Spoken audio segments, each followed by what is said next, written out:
ikuti nasihat mereka. Keras kepala, apa akibatnya? Lihat nih, sampai sejelek ini masih pontang-panting.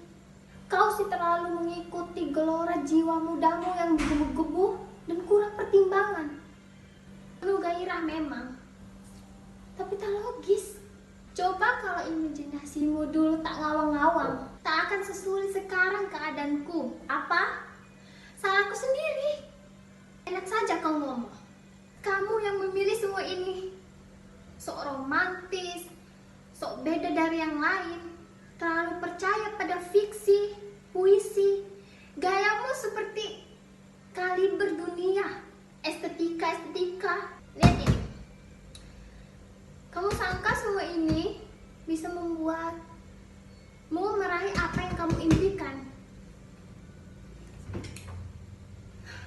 Coba dulu kau bersikap seperti teman-teman sekolahmu, berpikir dan bertindak sebagaimana anak-anak waras pikirannya. Sekolah dengan baik, hidup tertib, pengambilan diri, supaya menguasai keahlian di bidang lebih bernilai, guna, dan bisa diandalkan untuk mendapatkan pekerjaan yang layak. Kamu malah edan-edanan dengan fiksi, puisi, seni. Alah, pret. Inilah hasilnya. Bergadang tiap malam demi menumpahkan segala ide, imajinasi, getaran-getaran lembut, dan palung jiwa terhadap semua yang tak bisa dienyahkan lagi. Membayangi jiwamu sepanjang hayat, menginspirasi, membentuk karakter, watak, keseimbangan. Alah. Seperti perempuan-perempuan di kampung saya. Saya tidak tahu apa yang bisa saya banggakan. Sampai suatu hari, guru bahasa Indonesia kami menyampaikan sebuah puisi yang indah. Dan saya merasa berbeda. Saya merasa seperti ada yang tertuang di dalam kepala dan juga dada saya. Saya tidak membenci pelajaran lain.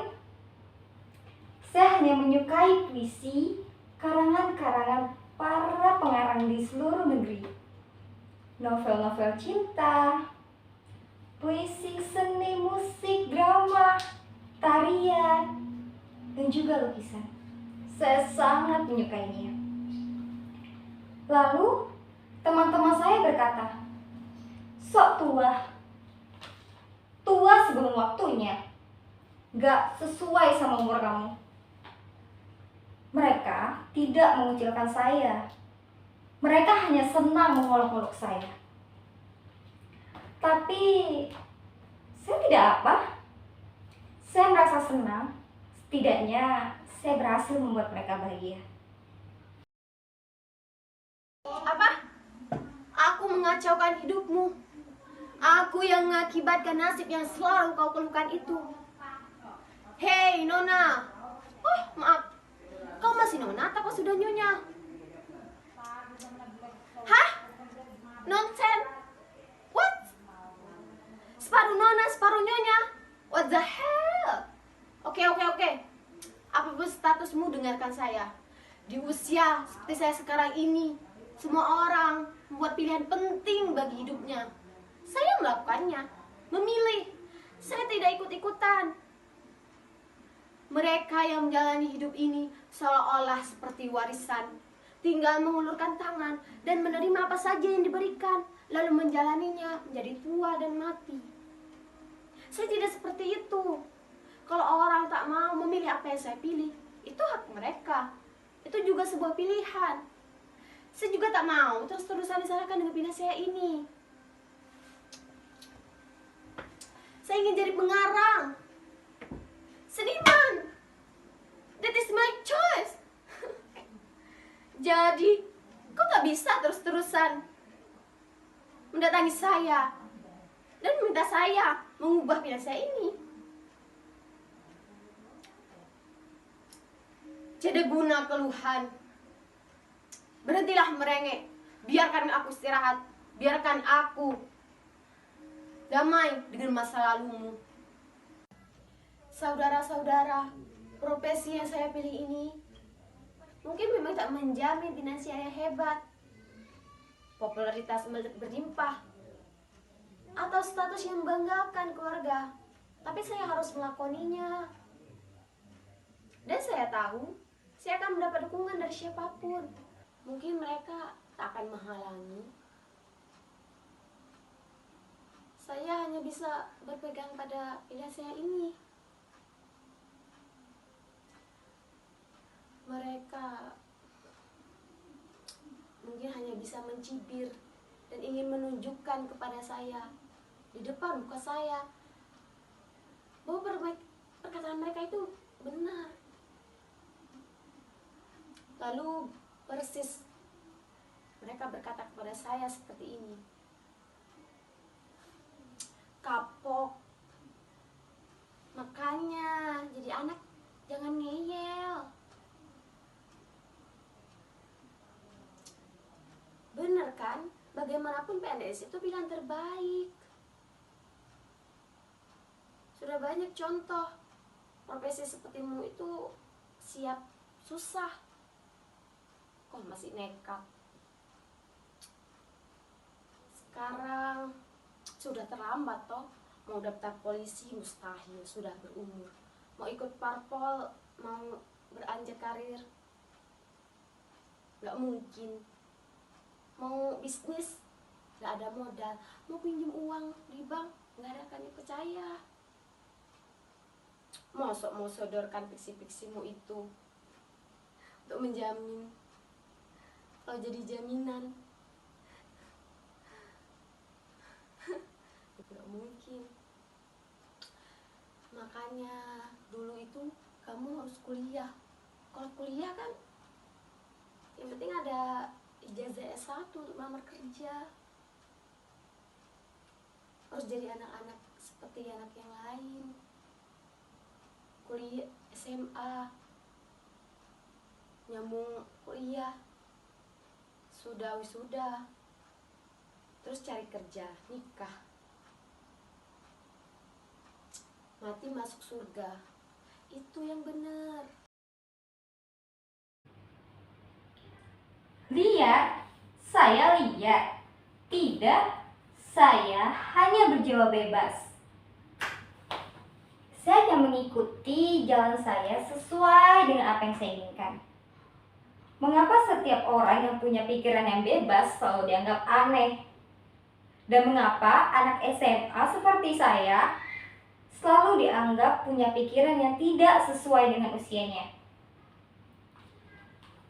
Apakah dengan tidak menyukai novel-novel percintaan, film-film percintaan itu dianggap aneh? Lalu apakah sinting jika saya menyukai sebuah puisi? Saya hanya ingin menyukai sesuatu hal. Apakah setiap orang yang belajar tekun itu selalu disebut PNS, polisi, tentara, pegawai negeri bank, punya berbagai macam bisnis dan segalanya. Dan kalau tidak sesuai dengan apa yang dipikiran kalian, itu disebut gagal total.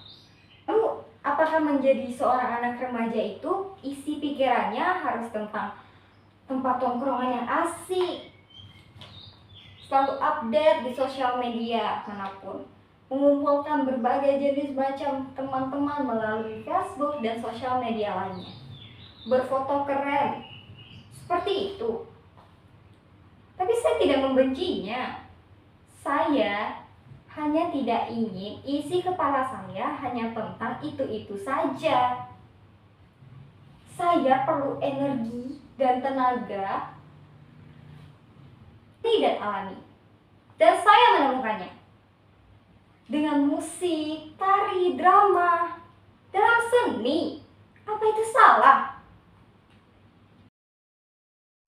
Di antara panggung solidaritas, jalan terpecah dua.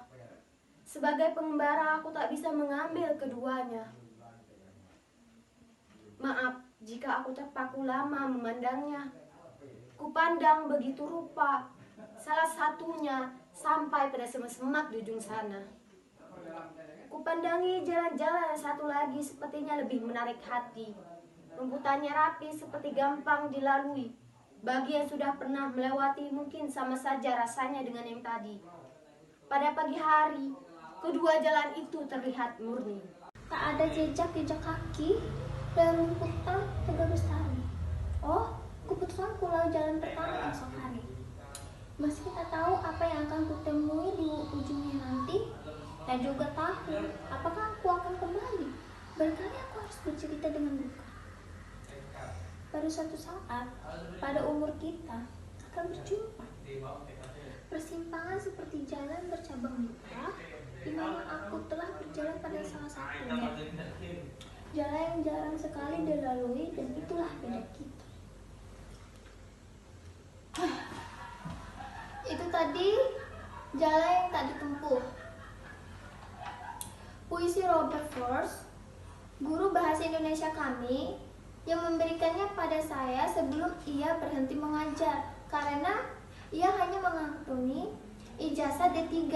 Sementara semua guru di sekolah kami hanya bergelar minimal S1. Dia bilang, pilihlah jalanmu sendiri, meski itu tak banyak melalui orang lain, selama ia merasa terpaut dengan kuat pada hidupmu, dan setiap hari ku harus bilang pada dirimu sendiri, raihlah harimu. Tapi guru yang selama mengerti bagaimana membuat murid-muridnya berani melihat dirinya sendiri. Itu sudah tersingkir karena selembar ijazah. Untunglah dia mempunyai keterampilan sendiri, membuka bengkel sendiri. Dari dia saya mendapat banyak buku-buku yang membuat jiwa saya selalu lapar pada hikmah, pada sesuatu yang bisa membuat pikiran saya terus-menerus terjaga. Pula membuat saya percaya dan tidak takut melakoni hidup. Lihat, saya sanggup dan mungkin saya akan berhasil.